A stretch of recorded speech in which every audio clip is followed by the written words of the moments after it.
umati wa watu baada ya kupata idhini ya Mfalme Charles. Burnham alionyesha kuwa mawasiliano yake ya kwanza na viongozi wa kigeni yangemhusisha rais wa Marekani Donald Trump sambamba na rais wa Ukraine Volodymyr Zelensky. Ameongeza kuwa uungaji mkono wa Uingereza kwa Ukraine ungeendelea kuwa imara zaidi. Pia ameahidi kuleta mpango wa miaka 10 kwa ajili ya Uingereza, pamoja na kupanga kukomesha tatizo la watu kulala nje, kujenga uchumi mpya na kushughulikia mgogoro wa gharama za maisha. I have just come from Buckingham Palace. Nimetoka katika makazi ya kifalme ya Buckingham ambapo nimekubali ombi la mfalme la kuunda serikali. Ninapofanya hivyo natambua vyema kwamba mimi ni mtu wa 6 katika kipindi cha miaka 10 iliyopita kupita katika ofisi hii, waziri mkuu wa 7 tangu mwaka 2016, jambo linalofanya wakati huu kuwa wa kutafakari na kuweka azimio jipya. Hali hii inataka kizazi changu cha wanasiasa kuboresha utendaji wetu na kukabiliana na changamoto hii mpya. Uingereza inahitaji kuonesha dunia kwamba tunaweza kurejesha uthabiti wetu kwa mara nyingine tena, na hiyo ndio changamoto yetu, kufanya siasa ziwe na tija na kuzifanya ziwe na faida zaidi. To make politics work, to make it work better. Baadaye leo Burnham, waziri mkuu wa 5 katika kipindi cha miaka 4, ataanza kuteua na kutengua mawaziri. Mapema Sir Keir Starmer alijiuzuru rasmi, akisema katika hotuba yake kwamba anaondoka kwa heshima na utulivu na akiwa na tabasamu. Baadhi ya wachambuzi wanaona ni vyema Uingereza kuboresha sera zake za mambo ya nje ili kuendelea kuwa na ushawishi kimataifa chini ya waziri mkuu mpya. Andy Burnham hajawahi kuonyesha nia kubwa sana katika sera za mambo ya nje, lakini mojawapo ya mambo ya kwanza yatakayomtokea Andy Burnham atakapoingia ofisini ni kwamba washauri wake wa kisiasa wataondoka na atapokea taarifa za kiusalama kuhusu sera za mambo ya nje. Jambo kuu litakuwa ni mwendelezo na si mabadiliko, huku mkazo ukiwekwa kwenye kuunga mkono Ukraine, kujenga uhusiano wa karibu zaidi na Umoja wa Ulaya bila kujiunga nao tena, kuunga mkono taasisi za kimataifa kama vile Umoja wa Mataifa na ushirikiano wa pande nyingi, pamoja na kudumisha uhusiano mwema na Marekani. Ingawa huenda Andy Burnham hatajipendekeza kupita kiasi kwa Donald Trump. Baadhi ya vijana na wale wanaoonyesha uungaji mkono kwa Burnham wameelezea matumaini yao kwa kiongozi huyo mpya, haswa katika suala la utengenezaji wa ajira mpya. What does he need to do? Anapaswa kufanya nini? Anahitaji kurekebisha hali ya uchumi. Hakuna ukuaji na ninaona biashara ndogo ndogo zikishindwa kufanikiwa kila mara, na nadhani hilo ni baya kwetu sote. Inabidi kuwasaidia vijana kupata fursa ya kumiliki nyumba kwa sababu nyumba ni ghali sana.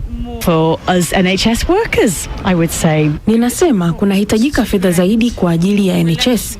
Uungaji mkono kwetu sisi wafanyakazi wa NHS. Ni muhimu kujenga uhusiano na wengine katika timu yake na pia na nchi nyingine ili aweze kusonga mbele na kutekeleza mambo. Do things. Tayari rais wa Marekani Donald Trump ameunga mkono mpango wa Burnham wa kuharakisha shughuli za utafutaji wa mafuta na gesi katika maeneo yenye leseni katika Bahari ya Kaskazini. Akiandika kwenye mtandao wa Truth Social mwishoni mwa juma, Trump alielezea mafuta Bahari ya Kaskazini kuwa yana thamani kubwa na kuongeza kuwa yataibadilisha Uingereza kutoka hali ya janga la umasikini uliokithiri na kuwa moja ya nchi tajiri zaidi duniani. Uchumi wa Uingereza umekuwa ukikabiliwa na changamoto katika kupata kasi ya ukuaji katika miaka hivi karibuni. Pato la taifa la Uingereza linatarajiwa kukua kwa 0.8% pekee mwaka 2006 kufuatia ukuaji wa 1.3% na 1% katika miaka 2025 na 2024 mtawalia. Gharama kubwa za nishati zimetajwa kuwa swala muhimu, jambo linaloongeza shinikizo kwa watunga sera kuongeza uzalishaji wa mafuta katika Bahari ya Kaskazini, huku Uingereza ikiendelea na juhudi zake za kufikia malengo ya kutotoa hewa chafu ya kaboni maarufu kama net zero. Kujiuzulu kwa Sir Keir Starmer kuna maanisha sasa kwamba kuna mawaziri wakuu 9 wa zamani wa Uingereza walio hai, idadi kubwa zaidi kuwahi kurekodiwa katika historia ya nchi hiyo. Mawaziri hao wakuu wa zamani ni John Major,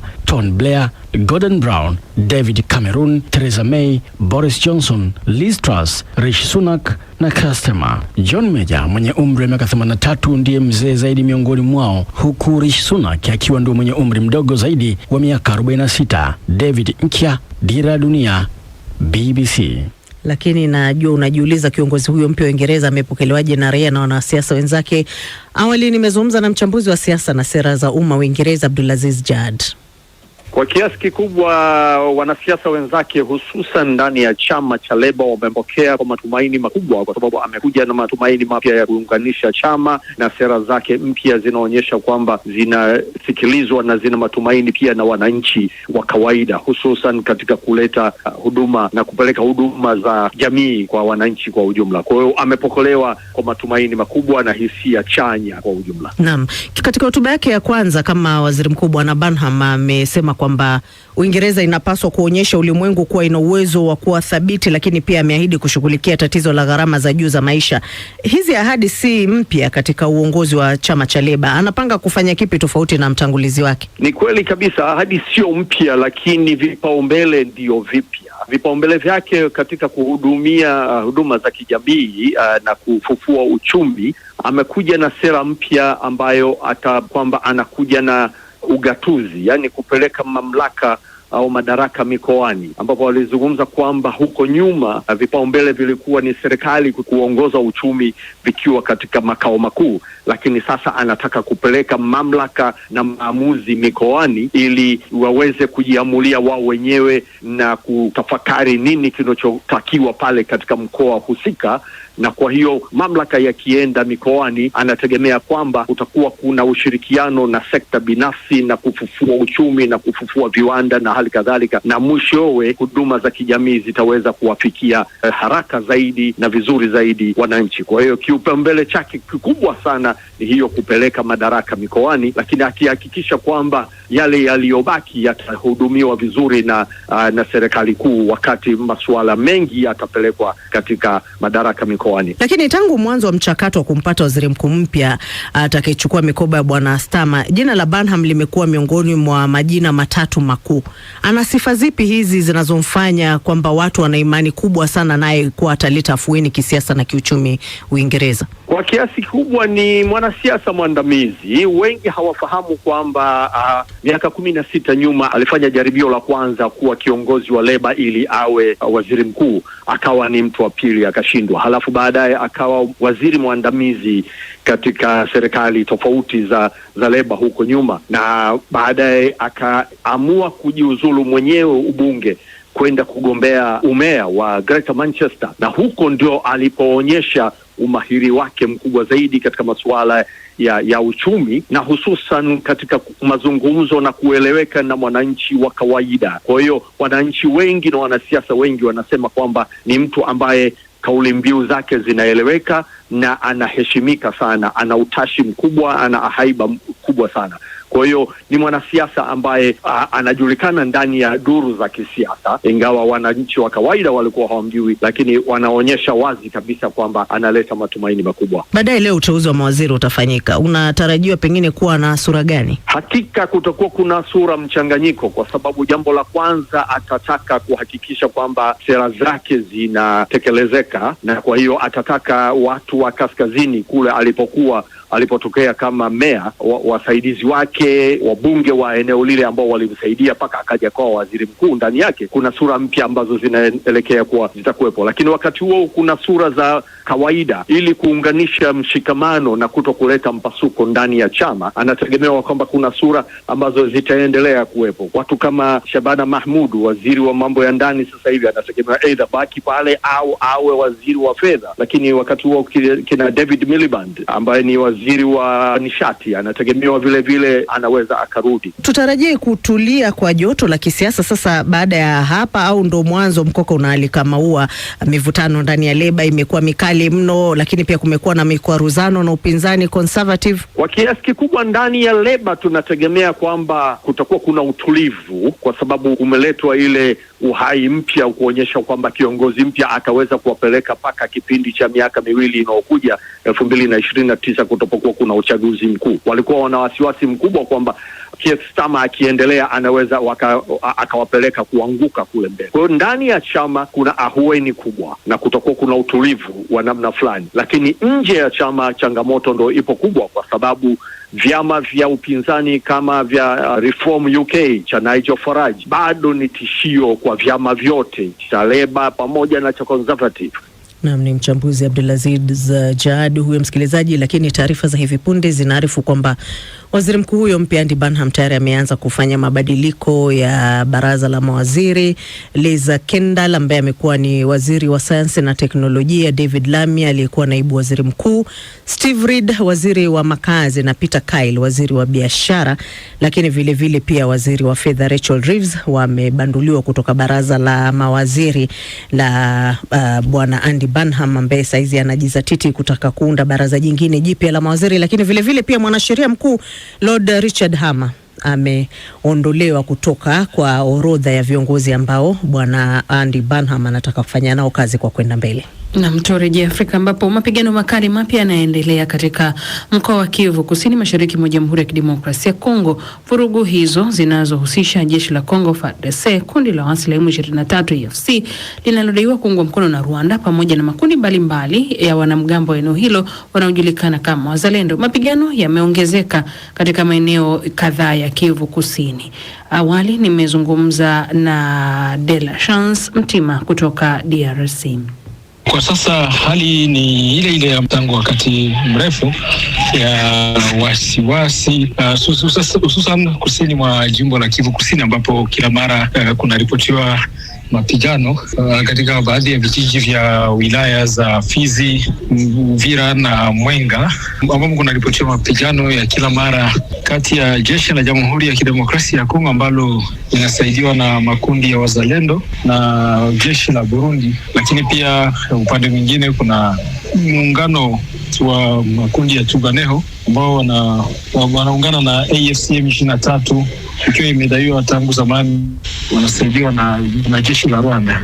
Na ni kwa vile mapambano ambayo yanakuwa yakiendelea kila mara kwa kuweza kutumia ndege zisizo na rubani au drone, na hali hii inawatatiza kila mara. Kwa sasa hivi tunapozungumza, hali iko vipi? Kwa sasa tunavyozungumza, hali ni ile ile katika baadhi ya vile vijiji vya wilaya za Fizi na Mwenga, ambavyo vijiji hivyo vinakuwa kila mara, yani si leo tu, lakini kumepita muda mrefu vijiji hivyo vikiwa chini ya tishio la vita, sababu kuna hayo makundi, kuna hizo pande ambazo zinapigana, jeshi la FARDC ama jeshi la Kongo likiwa linasaidiwa na Wazalendo na jeshi la Burundi dhidi ya kundi la Twirwaneho ambao wanasaidiwa na AFC M23, wakiwa wanadaiwa pia kusaidiwa na jeshi la Rwanda kujaribu kudhibiti eneo hususan hasa la Minembwe ambalo linakuwa likiweza kulengwa zaidi na hayo makundi, sababu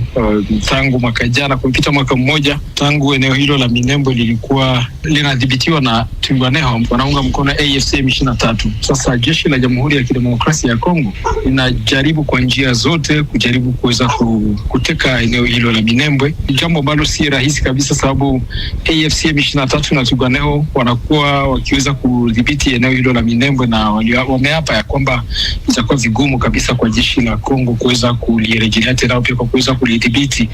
Sasa hapo Minembwe kuna kiwanja kidogo cha ndege ambacho jeshi la Jamhuri ya Kidemokrasia ya Kongo linakuwa likihisi ya kwamba huenda kiwanja hicho kidogo kinakuwa kikiweza kutumika na AFC M23 na Twirwaneho na hayo makundi yote ambayo yameungana nao kwa kuweza kujipa nguvu zaidi na kuunganishwa pengine na eneo na nchi jirani ya Rwanda kwa kupewa misaada na kadhalika. Minembwe ni eneo ambalo kwa sasa ni vigumu kulifikia, hakuna njia ya barabara, na hali hii ya ukosefu wa usalama, mapambano ya kila mara kati ya hayo makundi inakuwa ikiweza kutatiza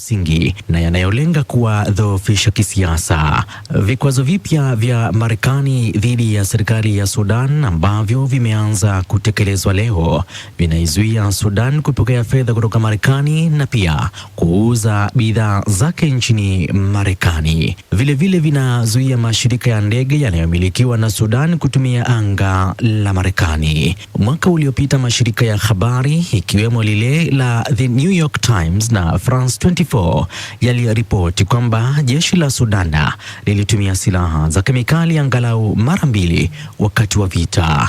Walinukuu maafisa 4 waandamizi wa Marekani ambao hawakutajwa majina wakisema kwamba kemikali iliyotumika ilikuwa gesi ya Crolin kwa idhini ya moja kwa moja ya mkuu wa jeshi Abdel Fattah al-Burhan. Itakumbukwa kuwa uhusiano kati ya Marekani na Sudan ulikuwa wenye mvutano kwa miongo kadhaa chini ya utawala wa Rais Omar al-Bashir. Serikali yake ilituhumiwa kwa muda mrefu kuunga mkono kundi la wanamgambo la Al-Qaeda na nchi hiyo kuwekewa mfululizo wa vikwazo. Shuaib Ibrahim, Dira ya Dunia, BBC. Naam, asante Shuaib. Msikilizaji, kwenye tovuti yetu ya BBC News Swahili kuna taarifa mbalimbali ziko hapa na nyingine zinaendelea kuwekwa. Unaweza ukapita hapa na ukajisomea. Hebu soma kuhusiana na taarifa hii yetu kuu kuhusiana na Andy Burnham ambaye ameteuliwa rasmi kuwa waziri mkuu wa Uingereza. Lakini je, Urusi na wasiwasi kuhusu jitihada za Uturuki za kudhibiti Bahari Nyeusi?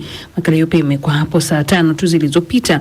Mataji 16 katika miaka 5. Kwa nini Hispania ni nguvu kubwa inayotawala soka? Tutakuja pia kuangazia kwa kina zaidi kuhusiana na mabingwa hawa wa dunia hapo baadaye, lakini ukitaka kusoma makala hii imewekwa hapo. Historia ya siri ya Freemasons iliyopotea. Taarifa hii pia unaweza ukaisoma katika tovuti yetu ya BBC News Swahili. Marekani na Iran za shambuliana baada ya wanajeshi wawili wa Marekani kuuawa huko Jordan. Hayo yote katika tovuti yetu ya BBC News Swahili. Lakini sasa moja kwa moja washabiki wa Hispania jamani. Haya bwana, tutushakubali, twende viwanjani.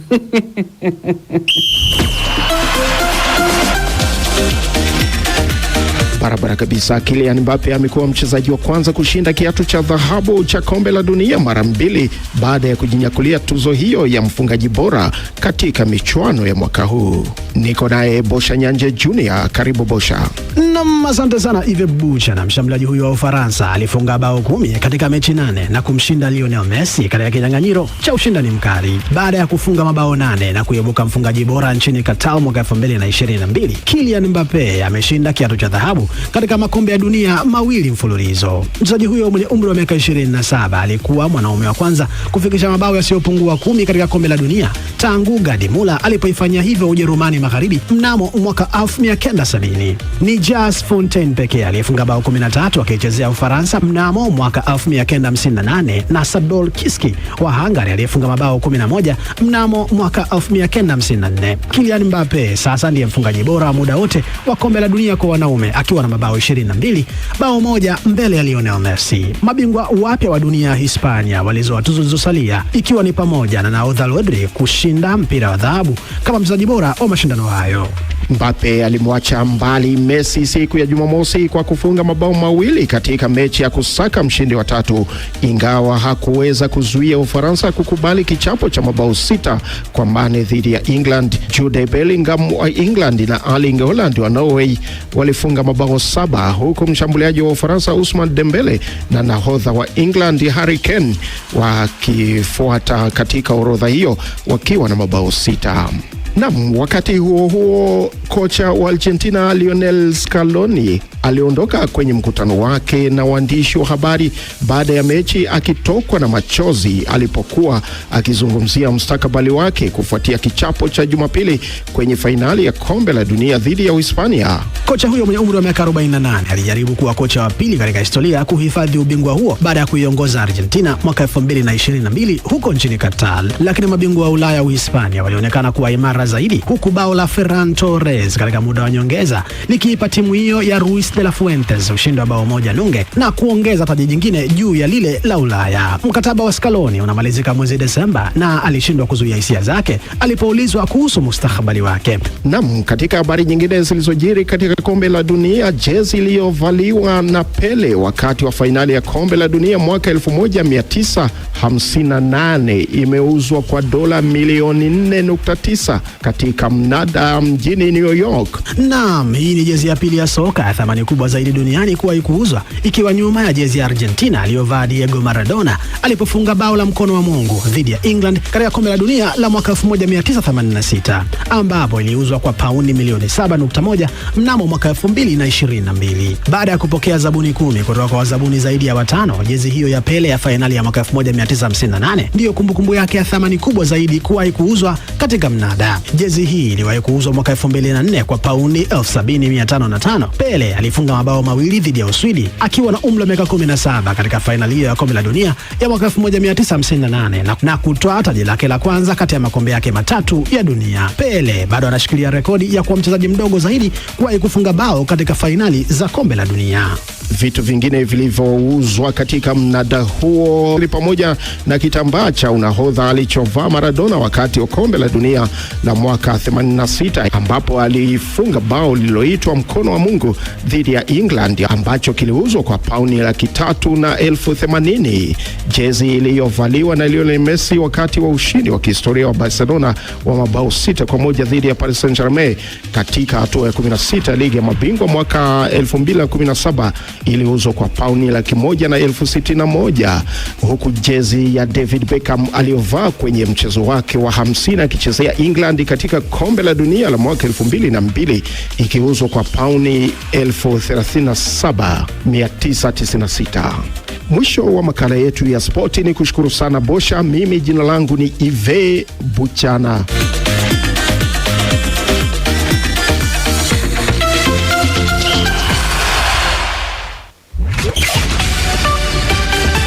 Ni saa 1 saa za Afrika Mashariki. Taarifa kuu leo jioni, Andy Burnham ndiye waziri mkuu mpya wa Uingereza akiahidi kurejesha uthabiti wa kisiasa na kiuchumi. Marekani imesema imeshambulia vikali Iran kwa siku 9 mfululizo, huku Iran nayo ikizishambulia nchi washirika wa Marekani katika Ghuba. Na mabingwa wa kombe la dunia Uhispania wamepokelewa kwa shangwe kuu Madrid baada ya ushindi wao dhidi ya Argentina. Hii ni BBC. Na popote pale ulipo, matangazo haya ni ya jioni ya Dira ya Dunia kutoka hapa idhaa ya Kiswahili ya BBC. Msikilizaji, unaweza kutusikiliza kupitia redio ya shirika mbalimbali Afrika Mashariki na kule Afrika ya Kati, lakini tovuti yetu ya BBC News Swahili, ukurasa wetu wa Facebook pia na YouTube tuko rambaza tuandika BBC Swahili. Mimi ni Skola Kisanga na mwenzangu Nairobi ni Karo Robi. Usiku wa jana ulikuwa ni usiku mrefu kwa wengine, lakini usiku mfupi pia kwa mashabiki wa Hispania. Tugange yajayo. Fadhali tugange yajayo. Ndio tunayagangia hapa ndugu yangu. Mimi naye tuko sawa tu, wala hata tuchekane. Mimi ile ilinitoka unaniambia tuko sawa. Ndio uache kubeti, cha kwambia beti vingine mpira achana nao. Nakusikia. Mabingwa wa kombe la dunia Hispania wamewasili mjini Madrid. Hii ni baada ya kupokelewa na Mfalme Felipe pamoja na hafla nyingine katika makazi ya waziri mkuu wa Hispania. Kutakuwa pia na maandamano ya basi ambalo litakuwa wazi kupita mitaa ya Madrid. Sherehe hizo pia zitafikia kilele katika uwanja wa Cibeles. Uhispania ilifunga Argentina bao 1-0 katika fainali ambapo imetoa taji hilo kwa mara ya pili. Zaidi na Phyllis Mote. One thing unites us and the best is yet to come. Baada ya takriban wiki 6 za ushindani mkali, michezo 104 iliyosheheni matukio mbalimbali, pazia la kombe la dunia mwaka 2026 sasa limefungwa rasmi. Mashindano hayo yameandika historia mpya ya soka duniani, yakishuhudia rekodi mbalimbali zikivunjwa, huku nyota wapya wakizaliwa na wale walikwisha jitengenezea majina wakithibitisha ubora wao katika jukwaa kubwa zaidi la soka duniani. Sasa fainali ya kombe la dunia la mwaka huu itaendelea kukumbukwa si kwa ushindani mkali uwanjani pekee, bali pia kwa shamra na matukio ya kipekee yaliyoshuhudiwa ndani na nje ya uwanja. Mashabiki walikuwa wamefurika katika uwanja wa New York, New Jersey, walishuhudia burudani ya kuvutia hata kabla ya mpira kuanza. Muziki, ngoma na maonyesho ya kuvutia vilitawala jukwaa, huku mwigizaji maarufu wa Hollywood Tom Cruise akitoa hotuba iliyohamasisha mashabiki na wachezaji kuelekea pambano hilo la kihistoria. From 3 countries across them and from every corner of the globe. Muda mfupi baadaye, Rais wa Marekani Donald Trump aliwasili uwanjani, safari yake ikitanguliwa na helikopta zilizozunguka juu ya uwanja kabla ya kutua, jambo lililovutia hisia za maelfu ya mashabiki waliokuwa wamejaa ugani. Hatimaye macho yote yakahamia uwanjani ambapo Uhispania na Argentina zilianza vita vya kusaka taji la dunia. Support to our right is incredible. Timu zote zilionyesha nidhamu kubwa ya kiuchezaji na kupambana kwa nguvu katika dakika zote 90 za mchezo, lakini hakuna upande uliofanikiwa kupata bao. Kutokana na sare hiyo, mchezo uliingia katika dakika za nyongeza, ndipo nyota wa Uhispania Ferran Torres alipowatia matumaini mashabiki wa nchi hiyo kwa kufunga bao muhimu lililohakikishia Uhispania ushindi na kutoa ubingwa wa dunia kwa mara ya pili katika historia yake. Lakini hata kabla ya mashabiki hawajamaliza kuzungumzia bao hilo la ushindi, kulikuwa na tukio jingine lililozua mjadala mkubwa.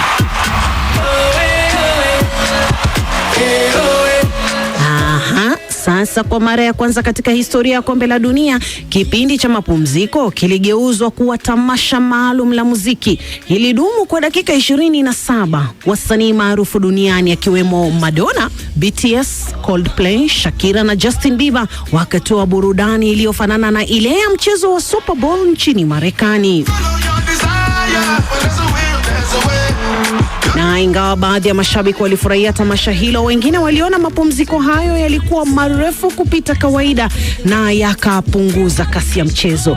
Mchezaji wa England na Manchester United Wayne Rooney alisema kwamba tamasha hilo lilikuwa kupoteza wakati tu. Lakini msikilizaji, baada ya kipenga cha mwisho, sherehe za kutawaza mabingwa zilianza. Wachezaji wa Argentina walipokea medali zao za mshindi wa pili kabla ya mabingwa wapya duniani Uhispania kuitwa mmoja baada ya mwingine kupokea medali za dhahabu.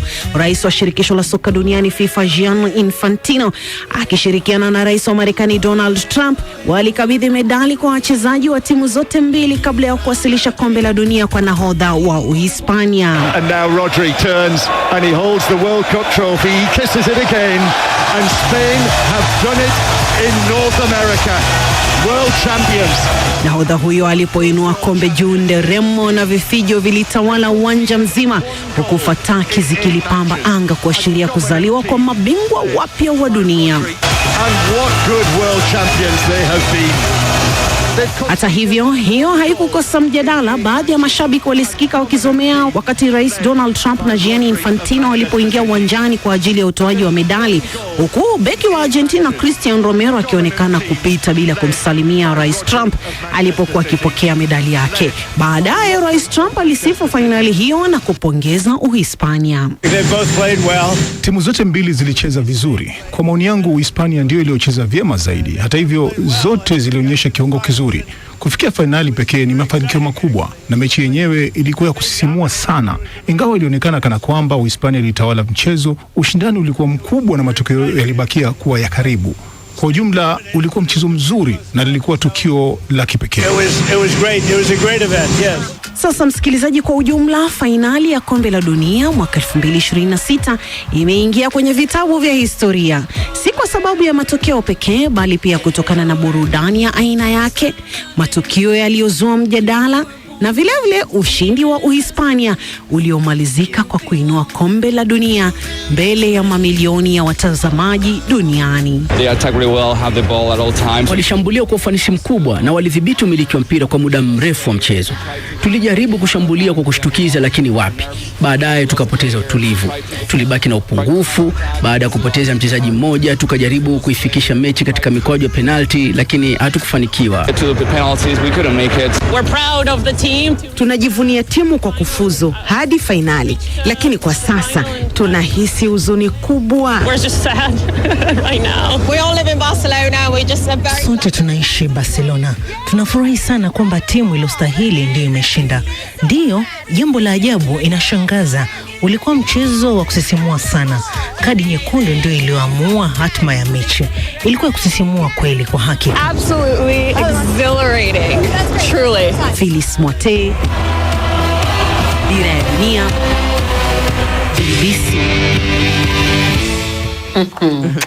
Phyllis katengeneza nani kwa mbwembwe nyingi sana kwa sababu timu yake ilishatoka. Kwa hiyo jana hakuwa Hispania wala hakuwa Argentina. Tutamchunguza na tutamfuatilia. Watu wana miaka 4 mingine, si ndiye? Yes, 2030 ndio. Ngojeni tena mje kuanza kuzisuta timu za Afrika. Sijui zitakuwa vipi, na mwaka huu zimekuja nyingi. Alafu mwisho wa siku kutakuwa na wageni wapya wazuri wengine saizi bado wako primary huko. Watoto katika hii miaka 4 kujizi. Labda tuanze saizi kupita kwenye academy, tuanze kurecruit sasa kutoka kwenye academies. Na ngapi kwa kwenu kwa mfano? Kwa kweli sisi tuko nyuma, tulishaambiwa na rais mstaafu mmoja alisema sisi na mchezo tuko kama kichwa cha mwenda wazimu. Wewe ni kama tu sisi kitimtim tu mbio unatimka tiki. Naona tuna kitu chetu ambacho hamna mwingine anacho. Hiyo AFCON yenyewe na tutoa jasho kwa la dunia tutaweza ndugu yangu. Mbona wao wafanyi hivi kwa mfano kwenye ni lakini ipo pia kwenye riadha. Mbona hazina mbwembwe kama hizi? Tuanze kuzifanyishia mbwembwe hizi alafu tuwaone kama watatuweza. Nini hizo riadha? Wakimbiaji wenyewe wapo. Tuna kilo 100 unakimbilia wapi? Kwanza acha hao hapa Afrika Mashariki. Yaani ningependa kuona kama hicho. Wale wa kaskazini mwa Afrika kule majangwani. Lakini wale sasa kwenye mpira ndio wanatusua vibaya sana. Kweli. Sisi tusofahamu hata havijatusumbua. Tunalala usingizi. Ndugu yangu mimi sijalala. Hata sijapona bado. Macho mekundu hapa kina Bahaji, kina Phyllis. Msikilizaji, acha nikupeleke kwenye mzozo wa Mashariki ya Kati ambako Rais wa Marekani Donald Trump amesema Iran imeshambuliwa vikali mno kwa usiku wa 9 mfululizo. Rais Trump amesema mashambulizi ya hivi karibuni ni kujibu mauaji ya wanajeshi 3 wa Marekani waliouawa mwishoni mwa juma nchini Jordan na Iraq. Iran nayo imezidisha mashambulizi ikizilenga nchi washirika wa Marekani katika Ghuba, huku ving'ora vikilia Kuwait na Bahrain kutahadharisha kuhusu mashambulizi hayo. Agnes Penda na maelezo zaidi.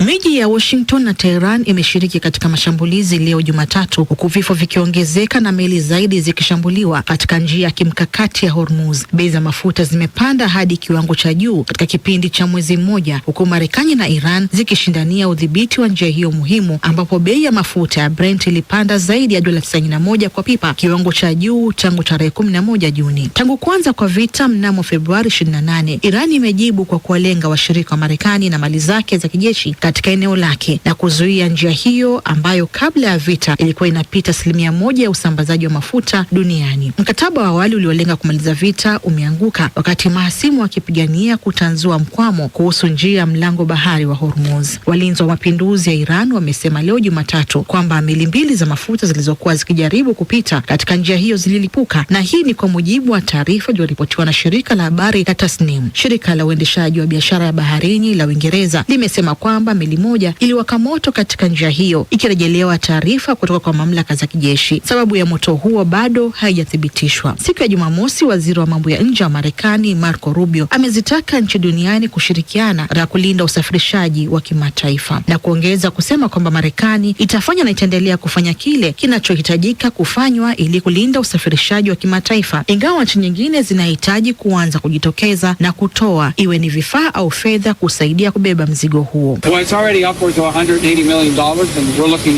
Marekani imetoa zaidi ya dola milioni 180 kwa juhudi za ujenzi mpya na ina mpango wa kuongeza msaada huo. Pia inaendelea kushirikiana na serikali ya Venezuela ili iweze kupata ufadhili wa mikopo kutoka taasisi za kimataifa kwa ajili ya ujenzi huo. Gharama kamili za ujenzi bado zinakadiriwa na inatarajiwa kuwa kubwa. Aidha, Marekani inatoa salamu za pole kwa familia za wanajeshi wake waliopoteza maisha katika matukio tofauti. Wanajeshi 3 waliuawa nchini Jordan baada ya shambulio la kombora, huku mwanajeshi mmoja pia alifariki nchini Iraq katika ajali iliyotokea wakati wa kuondoa mabomu yaliyokuwa hajalipuka. Serikali inasisitiza kuwa kazi za jeshi ni hatari kwa asili na inawapongeza wanajeshi wake kwa kujitolea kulitumikia taifa.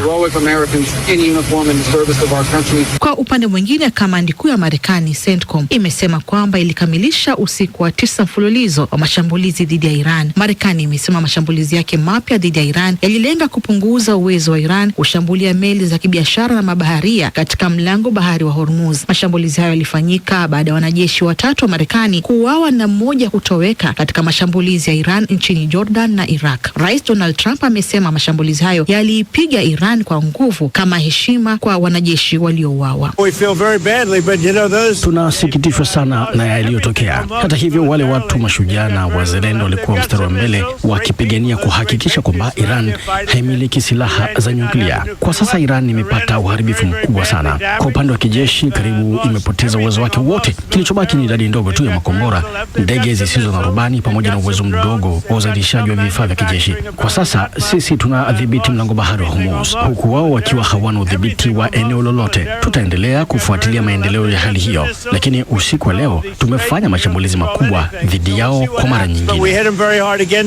Jumla ya wanajeshi wa Marekani waliothibitishwa kufariki dunia tangu kuanza kwa mzozo imefika 17. Iran imeripoti watu 50 kuuawa na zaidi ya 500 kujeruhiwa katika mapigano ya hivi karibuni. Walinzi wa mapinduzi wa Iran wamesema walifanya mashambulizi usiku dhidi ya maeneo ya kijeshi ya Marekani nchini Syria, Jordan na Kuwait na kudai kuharibu kituo cha operesheni ya kijeshi Al-Tanif nchini Syria, kushambulia ndege za kijeshi za Marekani katika uwanja wa ndege wa Kaaba nchini Jordan na kuangamiza mfumo wa rada ya tahadhari nchini Kuwait. Kuwait imesema ilikabiliana na mashambulizi ya ndege zisizo na rubani, huku Bahrain ikiwataka wananchi wake kutafuta maeneo salama baada ya ving'ora vya tahadhari kulia. Iran pia imesema ilisimamisha meli 2 zilizokuwa zikivuka mlango bahari wa Hormuz kwa madai ya kukiuka taratibu za usalama, huku nyingine 2 zikisitisha safari zao. Wakati huo jeshi la Marekani lilitangaza kuwa mabaki ya askari aliyekuwa ametoweka nchini Jordan yamepatikana na yanaendelea kufanywa uchunguzi ili kuthibitisha utambulisho wake.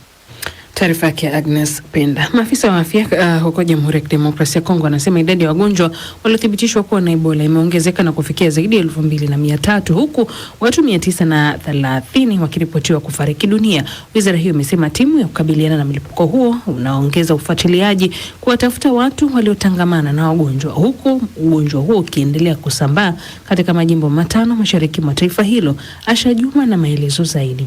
Wizara ya Afya nchini Jamhuri ya Kidemokrasia ya Kongo imesema timu za kukabiliana na mlipuko wa Ebola zimeongeza juhudi za ufuatiliaji wa maambukizi ya kuwabaini watu waliokutana na wagonjwa, huku virusi vya Ebola vikiendelea kusambaa katika majimbo 5 ya mashariki mwa nchi hiyo.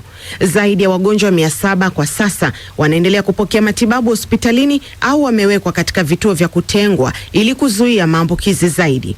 Shirika la Afya Duniani WHO linasema mlipuko huo unaenea kwa kasi na limeonya kuwa huenda idadi halisi ya waliofariki ikawa kubwa zaidi kuliko idadi iliyoripotiwa, kwa kuwa watu wengi hufariki kabla ya kufikishwa katika vituo vya kutoa huduma za afya. Aidha, shirika la madaktari wasio na mipaka MSF limeonya kuwa Ebola inaendelea kusambaa kwa kasi nchini DRC, huku usafirishaji wa miili ya watu waliofariki ukitajwa kuongeza maambukizi. Shirika la MSF limeonya kuwa ugonjwa wa Ebola unaendelea kuenea kwa kasi ya kutisha. Shirika hilo linasema zaidi ya watu 214 wamefariki dunia, huku maelfu ya wengine wakiambukizwa ndani ya kipindi cha wiki 2 tu zilizopita. Wakati huo huo, shirika la Umoja wa Mataifa la uhamiaji IOM limesema usafirishaji wa miili ya waathiriwa wa Ebola kutoka eneo moja kwenda lingine kwa ajili ya mazishi katika jamii zao za asili kunaongeza hatari ya kusambaa kwa virusi hivyo. Ebola ni ugonjwa wa virusi unaoweza kusababisha vifo na husambazwa kupitia kugusana moja kwa moja na majimaji ya mwili ya mtu au mnyama aliyeambukizwa. Dalili zake ni pamoja na homa kali, kutapika pamoja na kutokwa na damu ndani na nje ya mwili. Mlipuko huu unasababishwa na aina virusi inayojulikana kama Bundibugyo. Wataalamu wa afya wanasema virusi vya Ebola hubaki kuwa na uwezo mkubwa wa kuambukiza hata baada ya mgonjwa kufariki, jambo ambalo linafanya taratibu salama za mazishi kuwa sehemu muhimu ya kudhibiti mlipuko huo. Akizungumza kuhusu changamoto, meneja wa IOM anayeshughulikia masuala ya dharura Andrew Mbala amesema, if we don't really manage the dead bodies well, if we don't tusiposimamia ipasavyo miili ya waliofariki na tusiposhirikisha jamii kuhakikisha inatoa taarifa kwa timu husika kwa wakati ili kusaidia usimamizi wa miili hiyo, basi maambukizi yataendelea kuongezeka katika jamii. Hilo ndilo mashirika yote yanayohusika yanapambana nalo ili kupunguza visa na hatimaye kukomesha mlipuko. The cases are mitigated and we come to the end of the outbreak. IOM imesema miili waliofariki hukusanywa sampuli kwa ajili ya uchunguzi kabla ya kukabidhiwa kwa timu maalumu zinazohakikisha mazishi yanafanyika kwa usalama na kwa heshima. Hata hivyo, maafisa wa shirika hilo wanasema usafirishaji wa miili kutoka wilaya moja kwenda nyingine umeendelea kuwa changamoto kubwa kutokana na familia nyingi kutaka kuwazika ndugu zao katika maeneo yao ya asili. Mbala ametaja tukio moja ambalo mwili wa marehemu ulisafirishwa kutoka eneo moja kwenda lingine na kuchangia kuenea kwa maambukizi katika jimbo la Shopo ambalo awali halikuwa limeathirika. There hasn't been any crossings of dead body to another country. Hatujashuhudia usafirishaji wa miili kuvuka mipaka ya kimataifa, lakini tumeona visa vingi vya miili kuhamishwa kutoka eneo moja la afya kwenda lingine au kutoka wilaya moja kwenda nyingine ndani ya Jamhuri ya Kidemokrasia ya Kongo. Maafisa wa Umoja wa Mataifa pia wanasema upinzani kutoka baadhi ya jamii unaendelea kudhoofisha juhudi za kuhakikisha mazishi yanafanyika kwa usalama.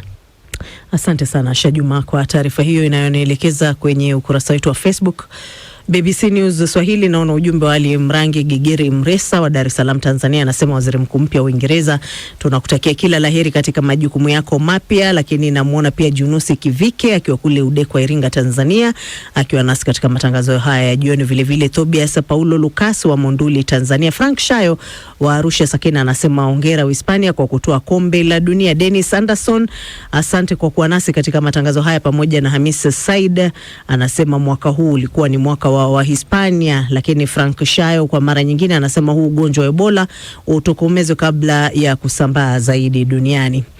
Tukisonga mbele, afisa mmoja wa Ukraine katika mji wa bandari wa Odessa kusini mwa nchi hiyo amesema miundo mbinu imeharibiwa katika shambulizi la kombora lilorushwa na Urusi. Wizara ya Ulinzi ya Urusi inasema ilishambulia matanki ya kuhifadhi mafuta na vilainishi vilivyokuwa vimekusudiwa kwa matumizi ya vikosi vya wanajeshi vya Ukraine katika bandari ya Odessa. Elizabeth Kazibure ana maelezo zaidi. Rais wa Ukraine Volodymyr Zelensky amesema shambulio lililolenga mji mkuu wa Kiev ni miongoni mwa mashambulizi makubwa zaidi ya makombora ya masafa mafupi, yani ballistic, tangu Urusi ilipoanzisha uvamizi wake kamili dhidi ya Ukraine mnamo mwaka 2022. Jioni ya Jumapili, jeshi la wanamaji la Ukraine limesema watu 5 wamefariki dunia baada ya meli ya kiraia ya kubeba mizigo ya nafaka inayomilikiwa na kampuni ya Uturuki kupigwa na makombora ya Urusi katika Bahari Nyeusi. Hadi sasa Urusi haijatoa tamko lolote kuhusu tukio hilo. Wakati huo huo, Ukraine imedai kuwa ilizishambulia meli 3 za Urusi za kusafirisha mafuta katika eneo la Bahari Nyeusi pamoja na magala 3 ya kuhifadhi mafuta yaliyoko katika eneo la Stavropol kusini mwa Urusi. Rais Volodymyr Zelensky amesema maeneo hayo yalilengwa kwa kuwa yanachangia kufadhili uchokozi wa Urusi. Mashambulizi ya leo yamekuwa miongoni mwa mashambulizi makubwa zaidi yaliyotekelezwa kwa kutumia makombora ya ballistic. Jiji la Kiev pamoja na maeneo yanayolizunguka yalikuwa shabaha kuu ya mashambulizi ya Urusi. Urusi inaendelea kutegemea makombora ya ballistic katika kampeni yake ya kijeshi, na ni kutokana na silaha hizo ndipo Rais Vladimir Putin anaendelea kuamini kuwa anaweza kufanikisha vita hivyo. Maeneo kadhaa ya mkoa wa Kiev yalishambuliwa usiku kucha. Jeshi la Ukraine limesema mifumo yake ya ulinzi wa anga imefanikiwa kuangusha makombora 18 kati ya 41 yaliyolenga katika mji mkuu Kiev. Pia limesema lilizuia mashambulizi ya ndege zisizo na rubani 108. Naye mkuu wa mkoa wa Kharkiv Ole Sinihubov amesema kituo cha huduma za posta kilichopo pembezoni mwa mji huo kilishambuliwa na kusababisha vifo vya wanaume 4 wenye umri kati ya miaka 24 na 62 na baadhi ya majeruhi wako katika hali mbaya. Tulifanikiwa kutoka, lakini kwa tabu sana. Tulitoroka kupitia ghorofa ya kwanza, tukivunja kila kilichokuwa mbele yetu kwa sababu haikuwezekana kupita kwenye njia kuu ya kuingilia. Kila kitu kimeteketea kwa moto. Gari nalo limeteketea. Kila kitu kimeangamia. Swali ni je, yote haya yanafanyika na kwa nini? Vikosi vya zimamoto vinaendelea kupambana na moto mkubwa uliowaka katika magala mawili. Wizara ya hali za dharura ya Ukraine imesema kuwa kituo cha usafirishaji na uhifadhi wa bidhaa kilichopo wilayani Bucha karibu na mji mkuu Kiev kimeshambuliwa huku watu wawili wakijeruhiwa. Mashambulizi hayo ya usiku yamekuja baada ya Ukraine kutuma ndege zisizo na rubani maarufu kama droni kushambulia na kuharibu magala mawili yanayomilikiwa na kampuni kubwa zaidi ya biashara mtandaoni nchini Urusi, Wildberries. Mashambulizi hayo yalisababisha vifo vya watu 8 na kuzua moto mkubwa. Rais wa Ukraine Volodymyr Zelensky amesema mwishoni mwa juma kuwa operesheni hizo zilikuwa ni hatua ya kujibu mashambulizi ya Urusi dhidi ya miundombinu ya kiraia, miji na jamii za Ukraine. Katika kipindi cha hivi karibuni, Ukraine imeongeza mashambulizi ya droni za masafa marefu dhidi ya miundombinu muhimu ya nishati nchini Urusi, hatua iliyosababisha upungufu mkubwa wa mafuta katika baadhi ya maeneo. Mapema mwezi huu, Kiev ilidai kuwa karibu 43% ya uwezo wa Urusi wa kusafisha mafuta umeathirika kutokana na mashambulizi hayo. Hata hivyo, BBC haijaweza kuthibitisha kwa njia huru usahihi wa takwimu hizo. Pamoja na hayo, Ukraine inasema kuwa vituo vya mafuta na gesi vya Urusi ni maeneo muhimu wanayoyalenga kijeshi, ikieleza kuwa Moscow hutegemea mapato yatokanayo na mauzo ya mafuta na gesi kufadhili uvamizi wake kamili dhidi ya Ukraine ulioanza Februari mwaka 2022. Kwa upande mwingine, Urusi nayo imeongeza mashambulizi dhidi ya miji ya Ukraine, hali iliyoifanya Kiev kuomba washirika wake wa Ulaya kuongeza usambazaji wa makombora ya kuzuia makombora ya masafa marefu ya ballistic. Elizabeth Kazibure, BBC, Dira Dunia. Naam, kwingineko ni kwamba polisi wa kutuliza ghasia wameingia katika mji mkuu wa India, Delhi, kabla ya maandamano yaliyopangwa kuelekea bungeni ili kuweza kuitaka mifumo ya elimu kuweza kubadilishwa. Mamlaka hazikutoa ruhusa kwa maandamano hayo. Wafuasi wa vuguvugu la vijana linalojiita Cockroach Janata Party wanadai waziri mkuu hajiuzulu. Peter Mwangangi na maelezo.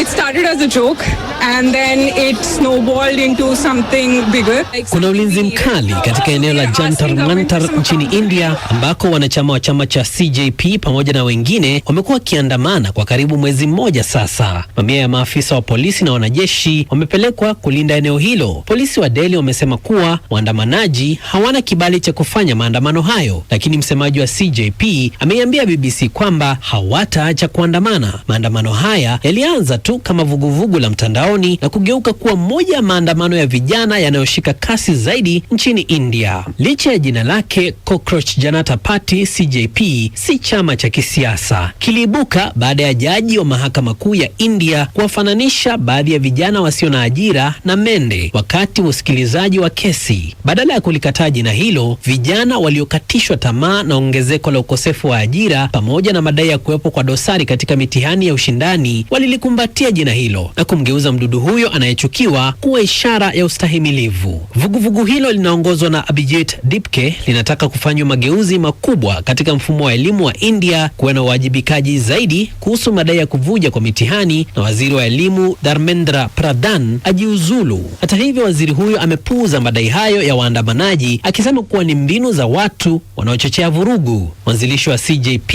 Abhijit Dipke ameiambia BBC kwamba serikali imewasiliana nao kwa ajili ya mazungumzo. Dipke amesema wanataka Sonam Wangchuk ambaye ni mwanaharakati na mtaalamu wa elimu anayefahamika sana nchini India, ambaye hivi karibuni amekuwa kwenye vichwa vya habari baada ya kuanza mgomo wa kukataa kula kuunga mkono maandamano ya CJP, ambapo baadaye polisi walimpeleka hospitalini, lakini bado amesema anaendelea na kutokula chakula. Hata hivyo, serikali bado haijathibitisha rasmi taarifa hiyo.